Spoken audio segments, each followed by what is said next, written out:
మా తెలంగాణ ప్రాంతంలో జరిగిన సంఘటన ఏంటో తెలుసా? ఆ తండ్రికి 2 కొడుకులు, 1 కుమార్తె.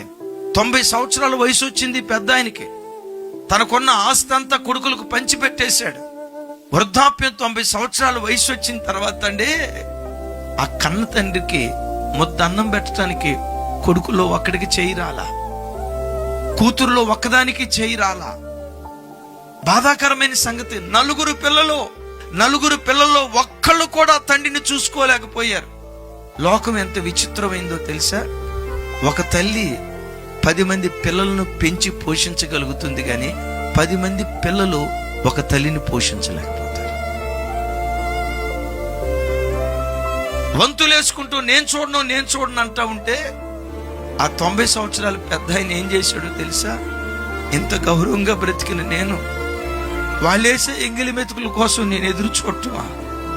ఈ గ్రామంలో ఎంత పౌరుషంగా బ్రతికినోడిని, ఎంత విలువ కలిగిన వాడికైన బ్రతికినోడిని, నా బ్రతికెల్లా అయిపోయిందా అని చెప్పి ఒకరోజు మధ్యాహ్నం ఎక్కడో వేరే ఊరు వెళ్తున్నాను, మరో కొడుకు దగ్గరికి వెళ్తున్నాను అని చెప్పి ఆ ఊరు బయటకు వచ్చి చుట్టూతో తాడి చెట్లుంటే తాడి చెట్ల మట్లను ఒక చోట చేర్చి నిప్పంటించి ఆ నిప్పుల్లో దూకి 90 సంవత్సరాల కురువృద్ధుడు ఆత్మహత్య చేసుకుని చచ్చిపోయాడు.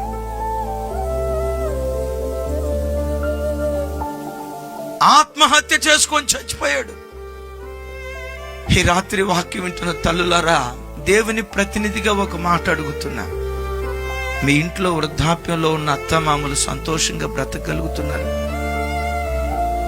మీ ఇంట్లో వృద్ధాప్యంలో ఉన్న తల్లిదండ్రులు సంతోషంగా బ్రతకగలుగుతున్నారు? వాళ్ళని ఆలనా పాలన చూడగలిగే ప్రేమ కలిగిన పిల్లలుగా దేవుని సన్నిధిలో బ్రతుకుతున్నారా లేదా? కూర్చొని ఒక్కసారి ఆలోచించండి. బిడ్డలారా, ఎప్పుడు ఆ వృద్ధ తండ్రి రాలిపోతాడో తెలియదు, ఆ వృద్ధ తల్లి రాలిపోతుందో తెలియదు.